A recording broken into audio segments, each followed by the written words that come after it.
Apparently, according to Fox News, that the blockade, we've heard Fox News talk a lot before. Okay.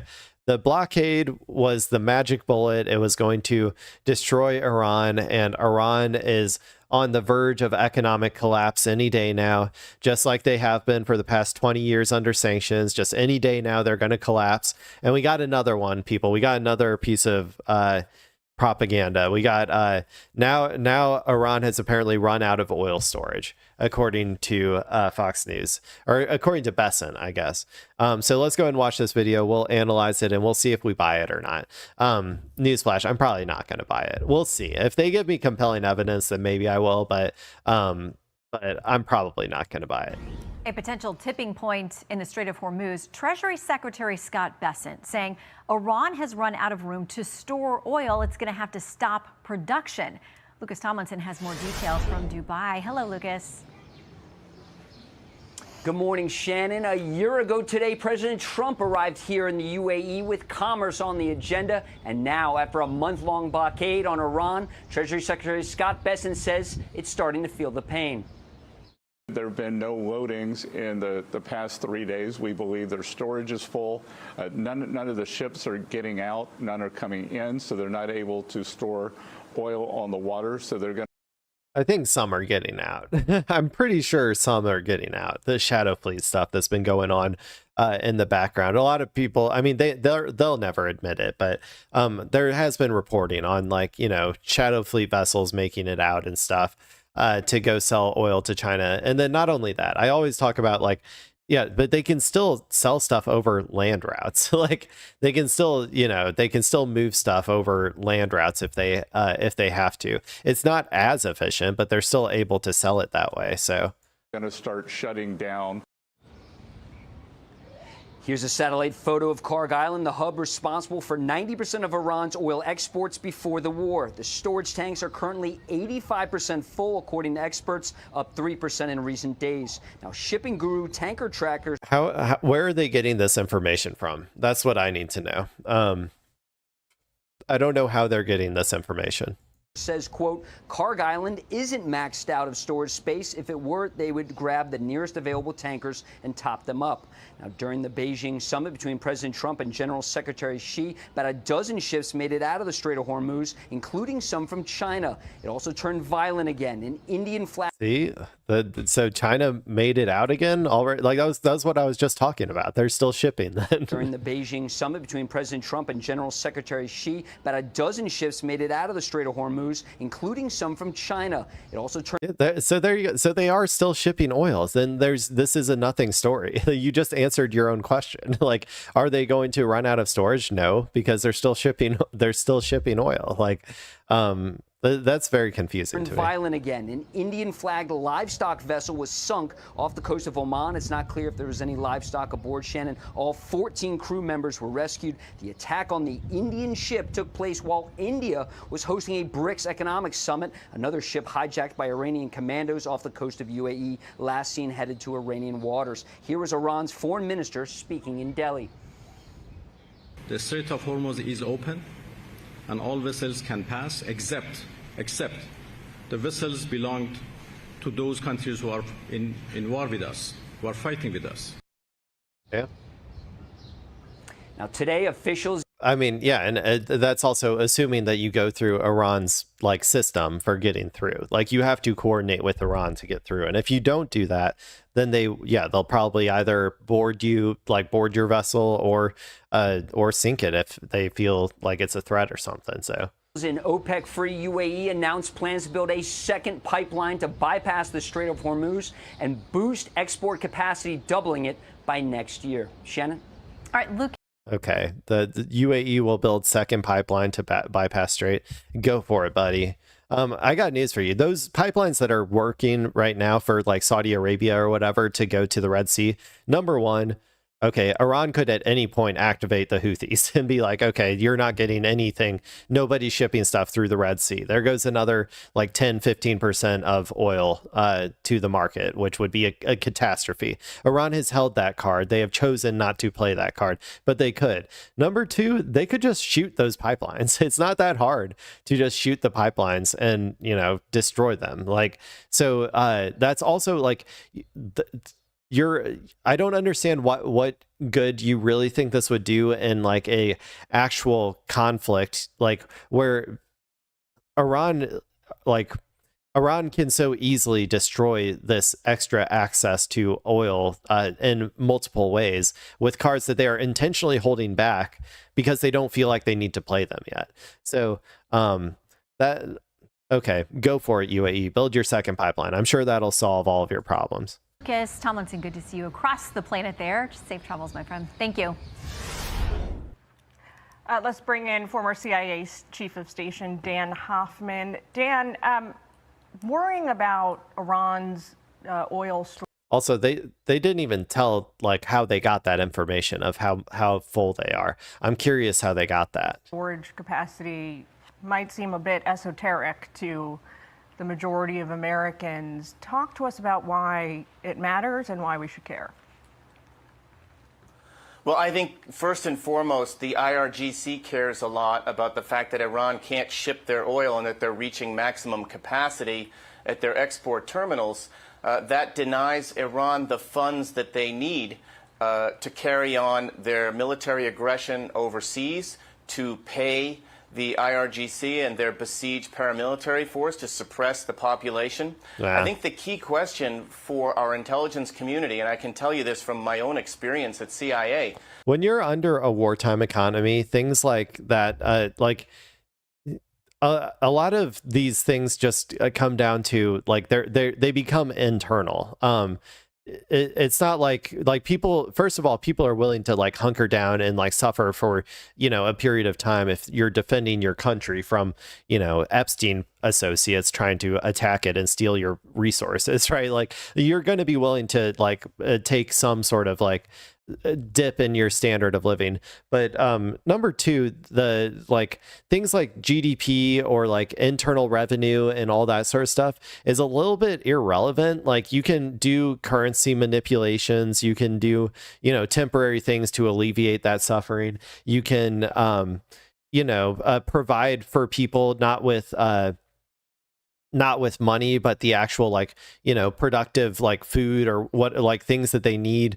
You can use services or whatever you need to produce them. The government can do that through acquiring these things from external like people or producing them in on their own country and then helping distribute them. Like when you enter a wartime economy, a lot of things like that are just not that important, especially when your people are largely on your side, which the people of Iran, generally speaking, are largely on the side of the IRGC insofar as they are defending them from America's pedo-billionaires.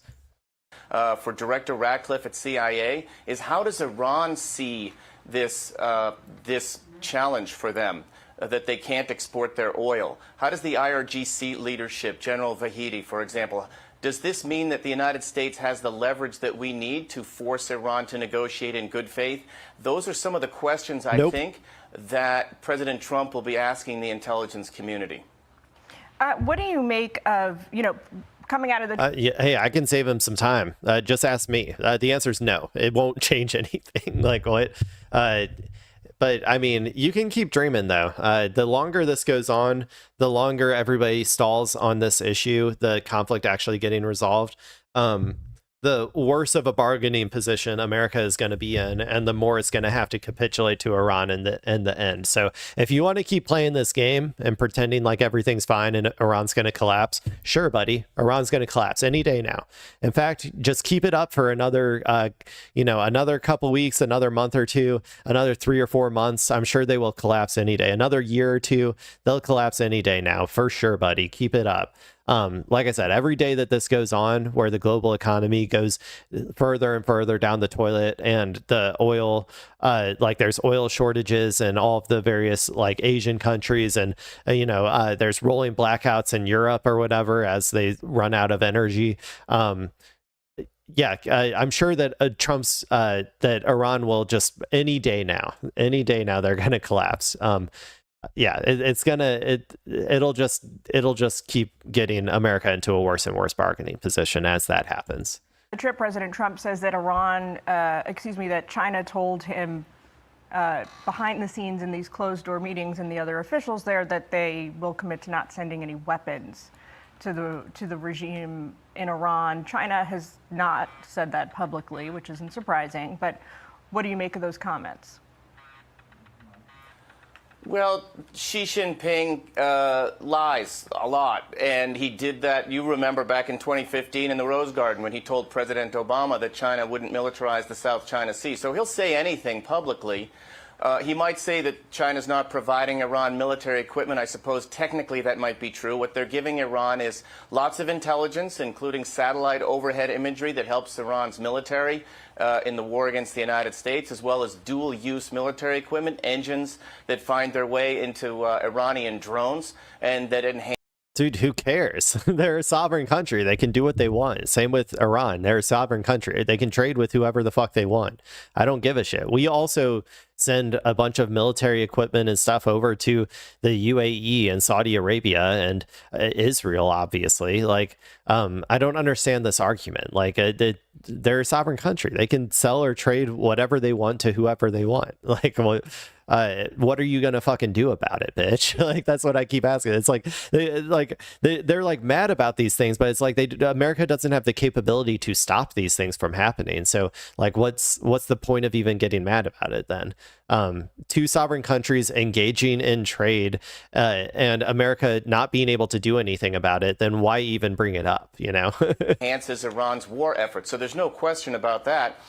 Look, China is the leader of this century's axis of dictatorships. Russia, Iran, China, and North Korea all aligned against us, both in Ukraine and in the Middle East. So China would like to see the United States bogged down in the Middle East and in the he's a Ukraine dead ender, it sounds like. war against Iran, but at the same time wants to portray an image to President Trump, especially during this summit, that China is interested in a productive relationship with the U.S.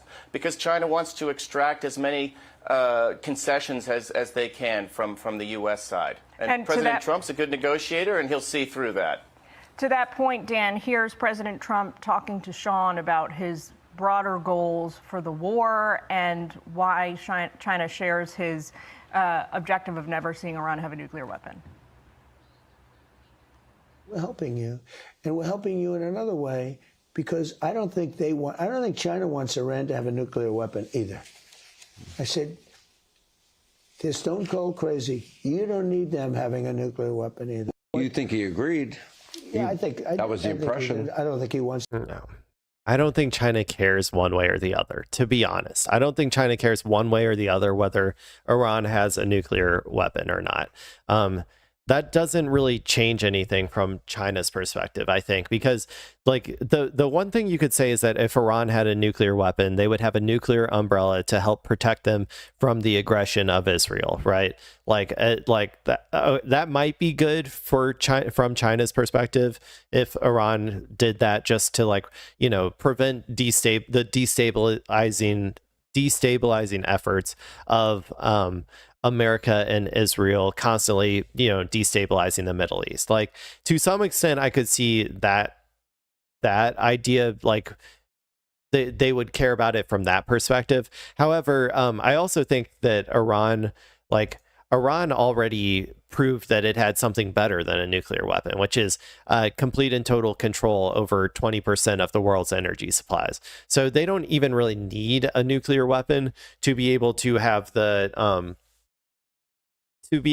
deterrence capabilities, or like the deterrence from like having a nuclear weapon. So to some extent, I think that China doesn't care one way or the other. And I think that this is probably just Trump making shit up, to be honest, or misinterpreting misinterpreting Xi Jinping and like how he talks or whatever, how, you know, methodical about language the Chinese party is when it discusses things, and like just intentionally or unintentionally misinterpreting it to be what he wants to hear. It's probably something along those lines. No, he would like to see it end. But he's been good about it, you know. Hasn't done anything hostile. What's your response? Well, you look, China is closely allied with Iran. 90% of Iran's oil exports, back when they were exporting oil, went to China. And China has a long-standing relationship. They recently signed a strategic partnership agreement with Iran. And flowing from that is military assistance and intelligence support. That alliance will carry on. China would like to continue to do that, but not lose the relationships they have with the Gulf states, with whom they're trying to build closer economic ties. So I think Xi Jinping is trying to play it both ways. He knows that the Gulf states don't want Iran to have a nuclear weapon, and that call would certainly be true for the United States. It's why we have tried to induce Iran to negotiate in good faith. But at the same time, China will carry on. Tried and failed, by the way. He keeps mentioning that we tried to do it, but we also failed to do it. So, you know. Try to induce Iran to negotiate in good faith. But at the same time, China will carry on this two-faced policy of assisting Iran at the same time. All right, Dan Hoffman, President's on his way back from China right now. Thanks for jumping in and joining us with your analysis as he wraps up this trip. Thanks, Jillian. Okay. Well, there you go, people. I don't think that they didn't explain once to me where they got that intelligence of like Iran running out of oil storage. They didn't explain that to me at all. They didn't show me any graphs of how it's been going over time, according to whatever intel they got. I would have to. So I honestly, in terms of that part, I'm highly skeptical that anything's going to change in terms of Iran's oil production anytime soon. If the stuff is shut off, I'm pretty sure we'll know about it. So we'll see.